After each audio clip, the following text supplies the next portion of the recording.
Hi again.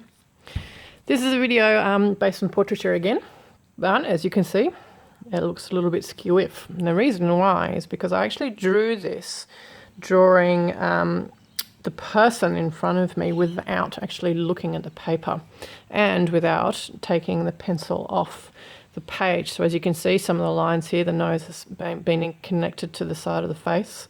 The mouth is off to the right, to the left a little bit. And then it sort of ends up doing an interesting kind of puzzle piece together, and that way I could colour in each section and make an interesting portrait out of it. Now, this is a good way to train your brain to not freak out about doing the perfect face and to have a bit of fun, but also to make sure that you really observe what you're actually looking at rather than the paper. So I'm going to have a bit of a go here, and I'm going to actually use a portrait out of a magazine because I don't have anyone in front of me, and my dog I would draw, but she's off somewhere else in the garden. Okay, so I've got Mr. Andre Agassi here, which is an interesting one, big cheesy face, or this kid. This kid's got his head sort of tilting back a bit, so it might be a bit difficult. Or I've got this funny one with a chimpanzee next door to it. I could do the chimpanzee as well, but I thought I'd do this funny child's face, which might be a bit of a challenge because the child's face is a little bit different proportion in comparison to an adult's. You've got sort of a bigger head and smaller features. Let's see how we go. All right, this is a nice big image, so I think I'll actually practice from that. I'm going to put this up there so I can see it, and I'm going to put a piece of paper in front of me. Now, this is where it gets tricky. It's really, really difficult to make sure that you don't actually look at what you are drawing. So what I tend to do is I tend to have something maybe above my hand where I can't look at it, some kind of board or something, or I have it to the side of me so that I'm less tempted to look. I'm actually going to try to do that now with maybe videoing this, which is a little bit difficult. All right, I am going to promise try not to look at the page. So I'm going to start off at, and don't laugh, I'm going to start off at the side of his head, just above his ear. I'm going to come around, and I'm basically just, my eye is following the shape of his head. Hopefully I won't run out of paper. And then I can see at the end of this head I've got an ear, and then the head is starting again, so his jawline. And I'm going to come up here, and hopefully I'm going to have another ear which connects to where I started before, or may not. I can't really tell because I'm not looking. So, and then I'm going across and I'm going to draw his eye. I'm gathering that the child is a he, I think. Now this is a bit tricky because I've got to go back to the section where the eye is coming inside, and then I go back out again. Tricky. And I'm doing the eye lid, and then I'm going to go to the top there and just do a little faint eyebrow, so in that way I can come down to the nose. Again, I'm just making sure my eye follows the line of the child's features.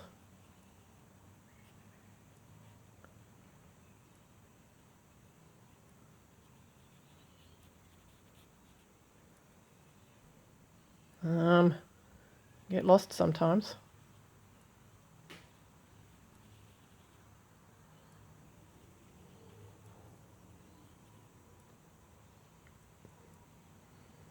I hope this is all showing well in the video.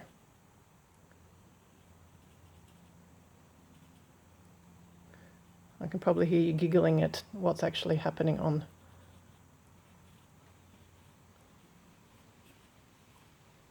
the paper. Oh boy, where am I going now? All right, so I'm going to go down, and then I'm going to go across and do his happy smiley face, hopefully.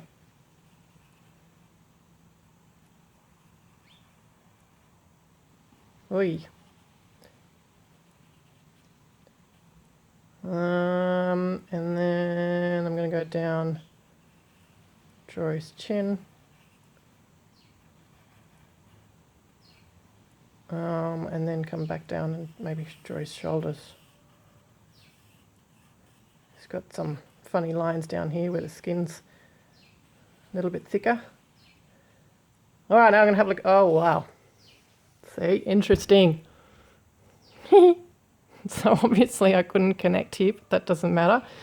Because I could actually, if I wanted to, leave that now, or maybe I could do something interesting, like put some lines in there to have some hair.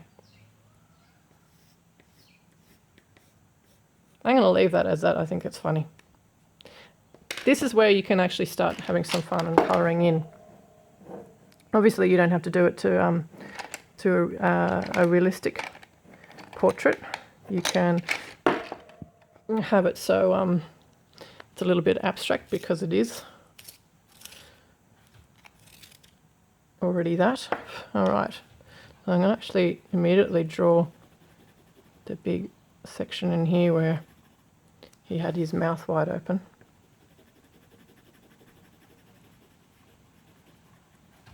Of course, you can use crayons, you can use textures, you can use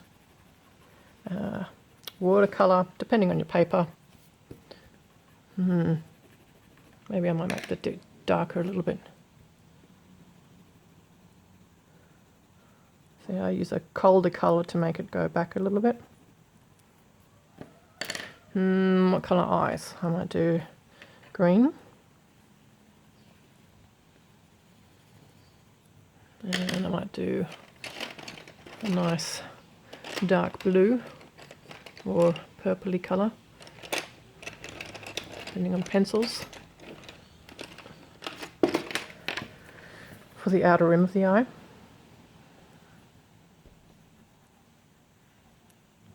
And now I can maybe do just some gentle hair.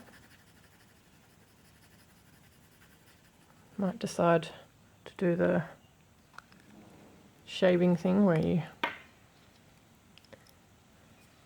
do some shavings of yellow. Eek. Do a nice soft hair here, and then you could do different on the other side.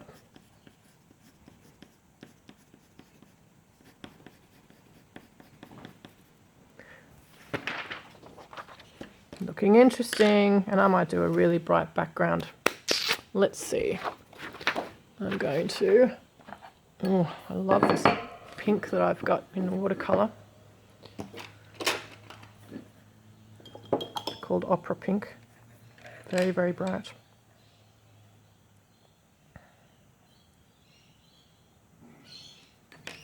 So I like to paint my backgrounds. A lot of students, I find, paint the inside of the portrait and then forget about the backgrounds.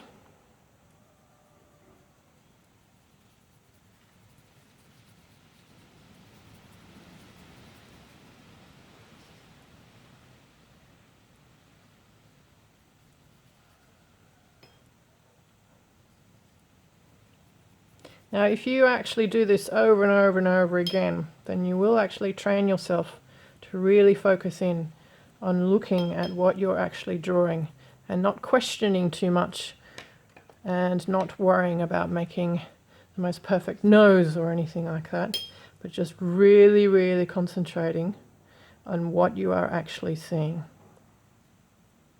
All right, looking interesting. I hope you enjoyed that one. I'll speak to you guys soon.